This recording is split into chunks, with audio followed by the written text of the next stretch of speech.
I'm guessing that you've heard this phrase before. Seeing is believing. Seeing is believing. Think about the statement being made there. Think about what's being communicated when you hear that. Seeing is believing. Now, there's another expression, a very similar expression that I believe makes the same point, and it's this: I'll believe it when I see it. I'll believe it when I see it. Have you ever used that phrase before? Okay, let me give you a really mundane example of how that expression, that second expression, might be used. A husband tells his wife, I'm going to clean out the shed this weekend. I'm going to clean out the shed this weekend, to which the wife responds, yep, you guessed it. I'll believe it when I see it. I'll believe it when I see it. So what's abundantly clear in that example is that the wife's experience up to this point in her life has led her to conclude that any shed cleaning by her husband is a practical impossibility. That's what's happened, right? That's what's happened. For her, words of commitment, words of reassurance, promises simply are not enough.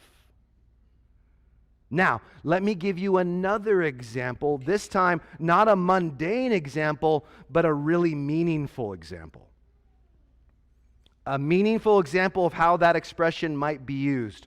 A friend tells her struggling coworker, I know things are hard right now in your life, but God can really change things for you. God can make a difference in your life. To which the coworker responds, yeah, I'll believe it when I see it. For many, the idea of God not only caring about, but intervening in their life, in our everyday lives, is a practical impossibility. It just is. For others, the very idea of God's existence is a practical impossibility.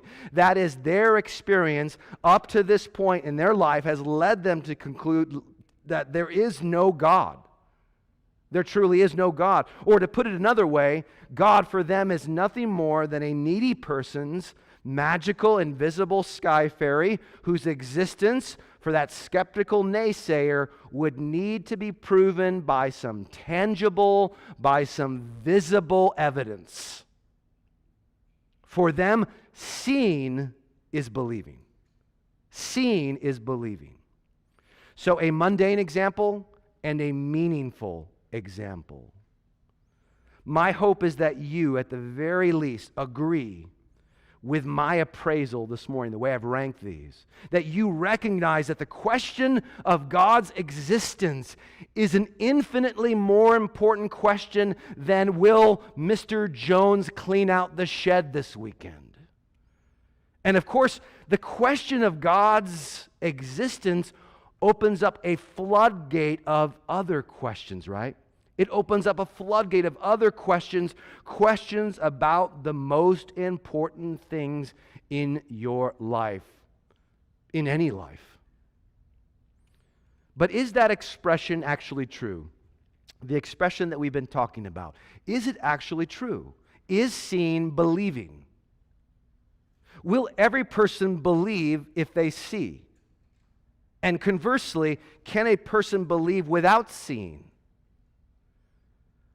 I hope that you will keep that question in mind and take a few minutes to look with me at an ancient book called the Gospel of John. The Gospel of John. John's Gospel is simply an ancient account of a man named Jesus of Nazareth. You might know him as Jesus Christ. Christ just means Messiah. It's a Greek way of expressing a Hebrew term, the Hebrew term Messiah. If you don't know a lot about Jesus, that's okay. At the very least, I'm guessing that you know his name. Not only does it have the distinction of being a regularly used cuss word, but it's also regularly used every day probably by well over 2 billion worshipers in this world. That's nearly a third of the earth's inhabitants. Jesus is arguably the most influential person who has ever lived. But why? Why? Why was he so influential? Why is he still revered and even trusted as a present reality to this day, 2,000 years later? Well, the Gospel of John, that ancient book that I was telling you about, the Gospel of John was written to explain questions like these. And critically, in regard to our conversation, John's account argues that seeing is not believing. Seeing is not believing. The writer, John, sincerely and passionately wants his readers to believe. He does. He wants them to believe that Jesus is not only God's own unique Son, but that ultimately He is God in human flesh. But the belief or the faith that he hopes to stir up is not based on seeing. It's not. So for those of you who can identify with that "I'll believe it when I see it" mindset, for those of you who can identify with that way of thinking, this begs the question, right? It begs the question, on what basis should his readers believe? If seeing is not believing, on what basis should his readers believe? What reasons does he provide? What arguments does he put forward in order to persuade those who are listening to his words? Well, to answer that question, let me first point you to two stories in John's Gospel. The first story is found in John chapter 2, verses 1 through 12. Now, we're not going to read through that story. The story itself is about how Jesus transformed ordinary water, specifically 180 gallons of water. He transformed it into really, really good wine. And he did it instantly, without even uttering a word, not a single word. But listen to one of the concluding verses in this passage. John chapter 2, verses 1 through 12. This is John 2:11. Take a look. This, the first of his signs, Jesus did at Cana in Galilee, and he manifested his glory. And his disciples believed in him. Okay, hold on. What you may have noticed there is that the disciples of Jesus saw, then believed, right? They saw, and then they believed. But didn't I just say that's not what John's doing here? That he's not arguing that? Well, let me clarify this seeing believing idea. What John is describing here is not seeing as believing. He's describing seeing that led to belief. Seeing that led to belief. And I'm making that distinction between the two ideas because John describes many signs. Did you see that word in chapter 2, verse 11? John describes many signs in this book. That is, many miracles that Jesus performed that people witnessed with their own eyes, but they did not ultimately believe. The best example of that is a man named Judas Iscariot. So I believe John would argue seeing is not always believing. But let's look at another account. Keep that in mind. Let's look at another account or another story from John's Gospel. That second story is found in John chapter 4. John chapter 4, verses 46 through 54. Listen for both differences and similarities in this second account. Take a look. So Jesus came again to Cana in Galilee, where he made the water wine. And at Capernaum, there was an official whose son was ill. Capernaum was south and southeast of Cana. When this man heard that Jesus had come from Judea, southern Israel, to Galilee, northern Israel, he heard that he was in Cana. He went to him and he asked him to come down and heal his son, for he was at the point of death. So Jesus said to him, "Unless you see signs and wonders, you will not believe." The official said to him, "Sir, come down before my child dies." Jesus said to him, "Go, your son will live." The man believed the word that Jesus spoke to him, and he went on his way. As he was going down, his servants met him and told him that his son was recovering. So he asked them the hour when he began to get better, when that son began to get better. And they said to him, "Yesterday at the 7th hour, the fever left him."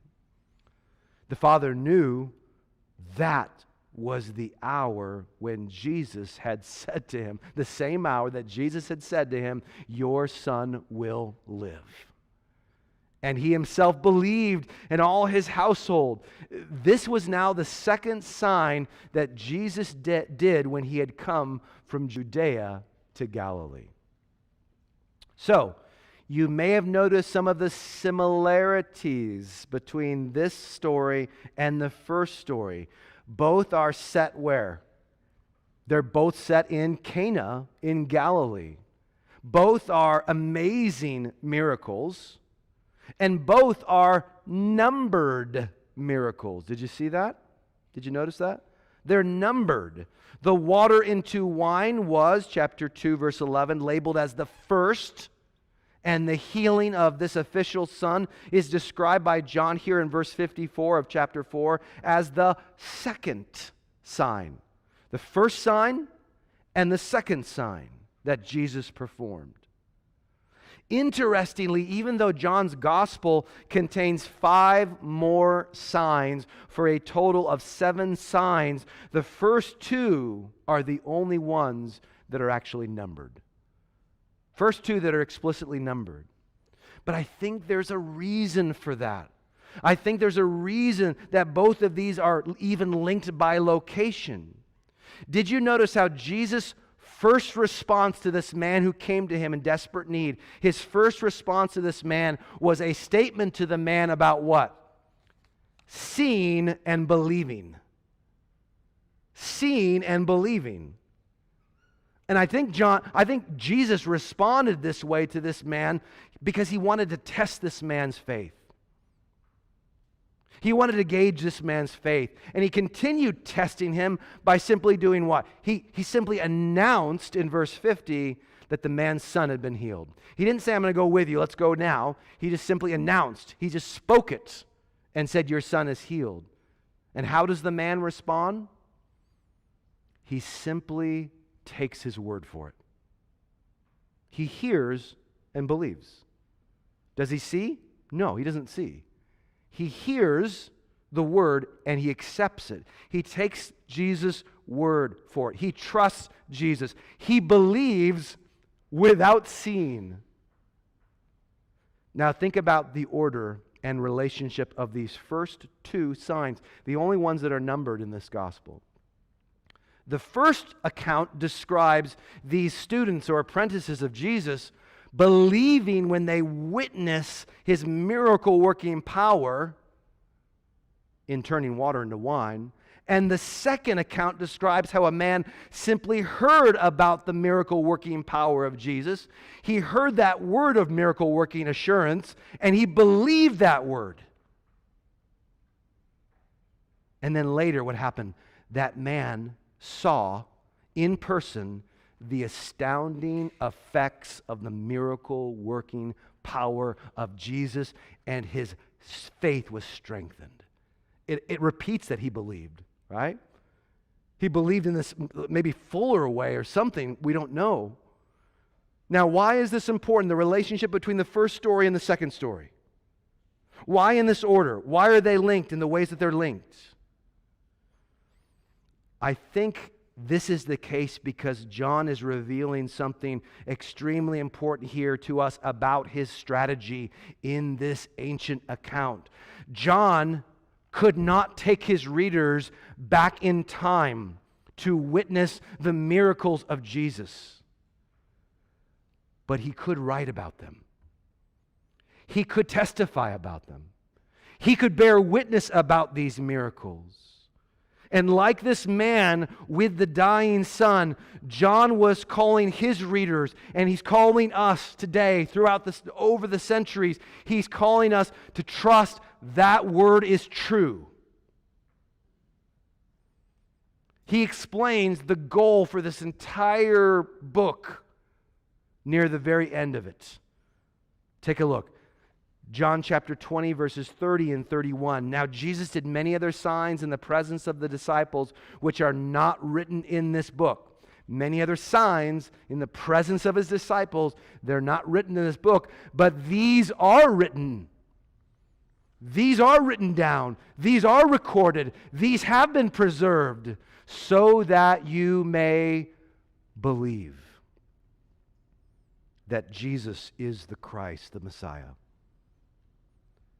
the Son of God, and that by believing you may have life in his name. Now you may be thinking, so that's John's strategy? Really? That's John's strategy? He simply wants us to take his word for it? Maybe he's just making all this up. Maybe some guy named John sat down almost 2,000 years ago and said, you know what, I'm going to come up with a really interesting story. Here it is. It's about a guy named Jesus, right? Maybe he was doing that. Why should we trust any of this? Those are excellent questions, really good questions, important questions to ask. And they're questions that I think John anticipated when he wrote this account. I say that because this gospel actually provides us with 4 clear reasons to believe that Jesus was from God. 4 clear reasons to believe that he is God. 4 clear reasons to believe that he can provide us today with what is truly abundant and eternal life. Meaningful life, life that matters, and life that will not be stopped by anything. It will never end, it cannot even be ended by death. Does that sound good to you? Let me share those 4 reasons with you. 4 reasons given by John. Take a look. First, we should believe without seeing because others did see. Others did see. John wrote at the outset of this book, take a look, in the beginning was the Word, and the Word was with God, and the Word was God. And the Word became flesh and dwelt among us as a human being, and we have seen his glory. This is written by an eyewitness. We have seen his glory. John chapter 1, verse 14. At the opposite end of the book, another scribe adds this about the author. In John chapter 21, verse 24. This is the disciple who is bearing witness about these things. He was just being talked about before in the verses before this. This is the disciple who is bearing witness about these things in this book. He's written these things, and we know that his testimony is true. John was known to his readers. They knew him in person. They knew that he was trustworthy. They knew who he was. And John wasn't alone, of course, in testifying to what he had actually seen. There were many, many people, including people like John the Baptist, described in the opening chapter of this book, who witnessed these things, who spoke of the very same things. If all of this was the product of one person or a few persons' imagination, that could have been easily proven in the earliest days of Christianity. It could have been undone. But lots and lots of people told the same story. And they often told this story in the face of opposition and persecution. They had no angle. They had nothing worldly to gain from doing this. They had nothing to gain from fabricating a story like this. But they all told the same story about the same things. A second reason we should believe without seeing is because the Scriptures predicted these things.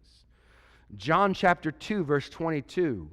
John chapter 13, verse 18. Chapter 17, verse 12. Chapter 19, verse 24. Chapter 19, verse 28. Chapter 19, verse 36. Chapter 19, verse 37. Chapter 20, verse 9. All of those describe how events from the life of Jesus were first predicted in the Hebrew Scriptures, written hundreds and hundreds of years before the birth of Christ.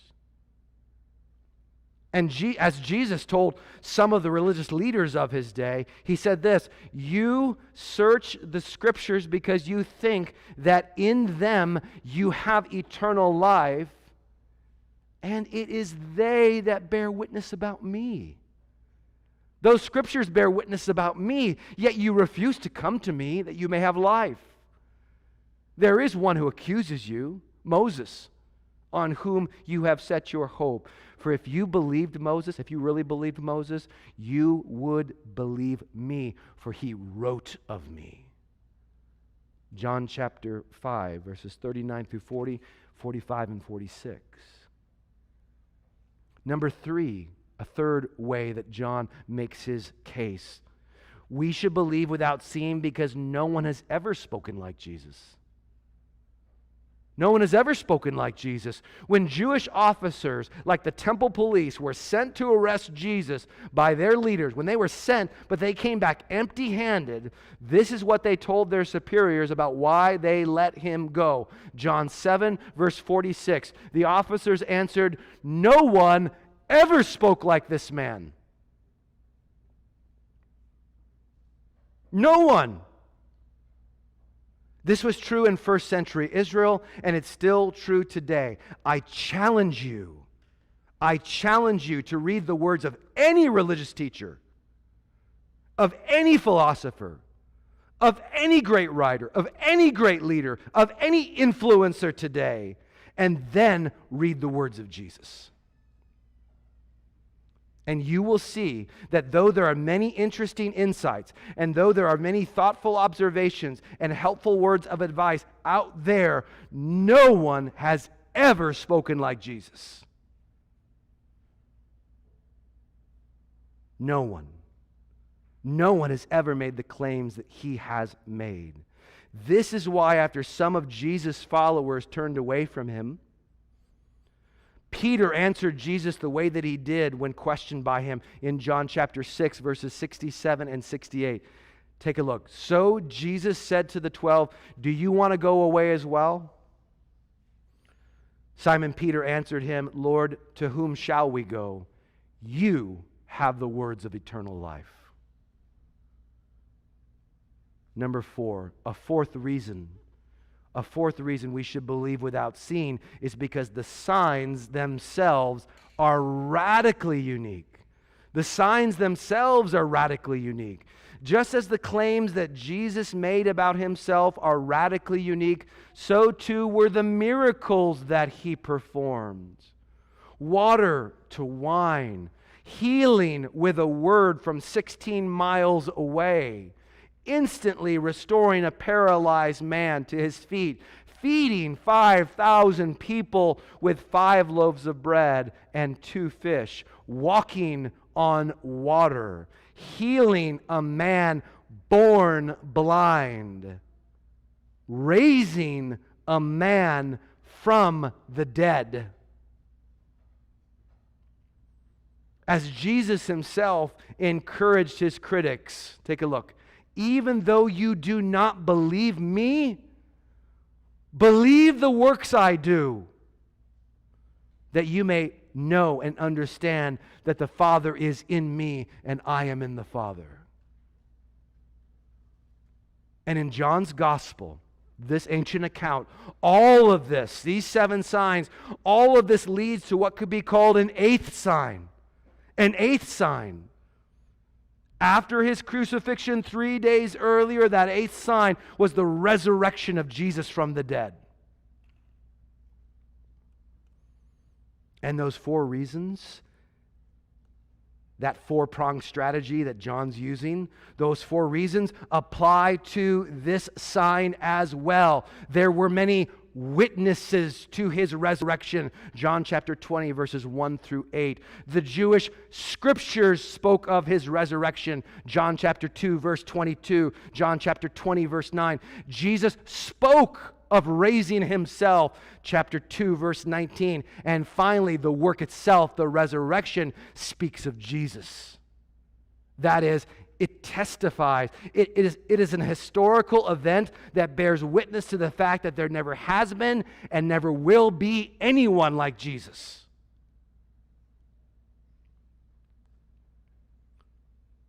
Now, speaking of his resurrection, there is a story that John records that I believe is extremely helpful when it comes to our conversation about seeing and believing. When the disciples of Jesus see their resurrected teacher, a disciple named Thomas is not with them. He's not with them at that time. And later on, when they see him, when they see Thomas, he does not believe their wild claims about Jesus coming back to life, Jesus being alive. He says in chapter 20, verse 25, "Unless I see in his hands the mark of the nails, and place my finger into the mark of the nails, and place my hand into his side, I will never believe." That's not just seeing is believing, that's touching is believing too. Did you see that? Seeing is believing and touching is believing for Thomas. And he's not like dispassionate about it. He seems pretty passionate. He seems pretty committed to this, doesn't he? Now, Jesus does, in fact, appear to him. He appears to him, but look at what he tells Thomas in chapter 20, verse 29, and he's really speaking across all the centuries to us today. Jesus said to him, "Have you believed because you have seen me? Blessed are those who have not seen and yet have believed." Blessed are those who have not seen and yet have believed. Seeing can lead to faith. We've seen that in the gospel already. But as John also records, seeing is not always believing. And yet Jesus tells us that those who do not see and yet believe, they are truly blessed. They are truly blessed. Why is that though? Why are they blessed? Why are they designated like this? Why are they labeled with this word, blessed? One answer to that question is simple but profound, and here it is. The convictions of your heart are far more important than you being convinced with your eyes. The convictions of your heart are far more important than being convinced with your eyes. Now, for some people, that sounds totally squishy, and squishy in a really bad way. Right? Like logically squishy, like mentally and reasonably squishy. That is not what John is saying. That's not what I'm saying. We're not separating reason from faith here. As we've just seen, John has reasoned throughout his gospel. He's telling his readers there are very good reasons, objective reasons, persuasive reasons, things that really have happened, things that really exist in the world, not just in your heart. That's because you feel that way. That's not what's going on here. John has reasoned. He's brought forth good reasons to believe that Jesus is who he claimed to be and can do what he promised to do. No one's separating reason from faith, but please don't fool yourself. Your convictions shape how you see the world. A husband who is convinced his wife is unfaithful will see what he wants to see in how she interacts with other men. even when his charges against her are completely unfounded. Our lives in this world are ultimately lived by faith, not by sight. Those two have a relationship still, faith and sight, but they're ultimately lived by faith, not by sight. That's true of the most devout Christian and the most committed atheist. Our lives are ultimately lived by faith, not by sight. Therefore, Jesus uses this word blessed because those who have believed without seeing have not only embraced his liberating truth, but they are also prepared. They are empowered for an earthly life in which he is not physically present. For an earthly life in which true faith is critical. For a life in which true faith is always being tested. That's what life is in this world. So if you can believe without seeing, you are equipped and empowered in a radically wonderful way for the path ahead. The truth is this: all of us believe a variety of things, important things about ourselves, about others, and about the world, and we believe these things without ever seeing. We never see some kind of proof to believe these things, and yet we believe them. We believe without tangible proof. We believe without touching or tasting or testing something physical or visible or objective. You see, we already believe without seeing. We already believe without seeing. And that on the basis of far fewer reasons and relatively unimpressive reasons when compared to testimonies like that of John. You see, we tend to accept the mushy and the mundane. But John has given us miracles. John has given us miracles. So what do you believe? What are the convictions of your hearts? I mean, about really meaningful things, like the astounding and unrivaled claims of Jesus. Here's my challenge to you. Read John's gospel from beginning to end. Maybe multiple times. Read John's gospel. And as you do that, ask yourself, are there good reasons to believe that this is true? If it is true, what will it mean for my life? Or put another way, what am I losing or foregoing if I reject Jesus? If I stick with I'll believe it when I see it mindsets. And when we read these words, when you do, consider this encouragement that Jesus gives us in John chapter 10. Long after this message, this encouragement carries over through the centuries to us. Us living today long after his earthly ministry, long after the first invitations that he gave, this is what he says: I am the good shepherd. I know my own, and my own know me.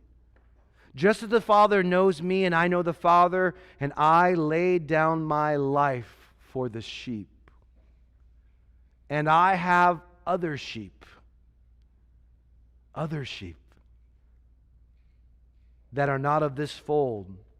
I must bring them also, and here's the key, and they will listen to my voice. They will listen to my voice. Maybe at some point during our conversation, you've already heard his voice. If you have, please respond to him. Please reach out to him in faith.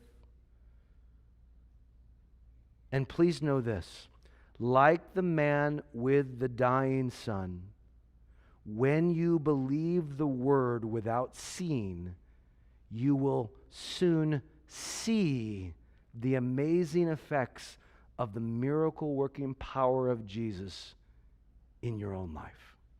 You will. You'll see those effects. And that will encourage your faith just like that man's. It will encourage your faith all the more as that faith gives you a new kind of sight. Now, Jesus did many other signs in the presence of the disciples, which are not written in this book, but these are written so that you may believe that Jesus is the Christ, the Son of God, and that by believing you may have life in his name.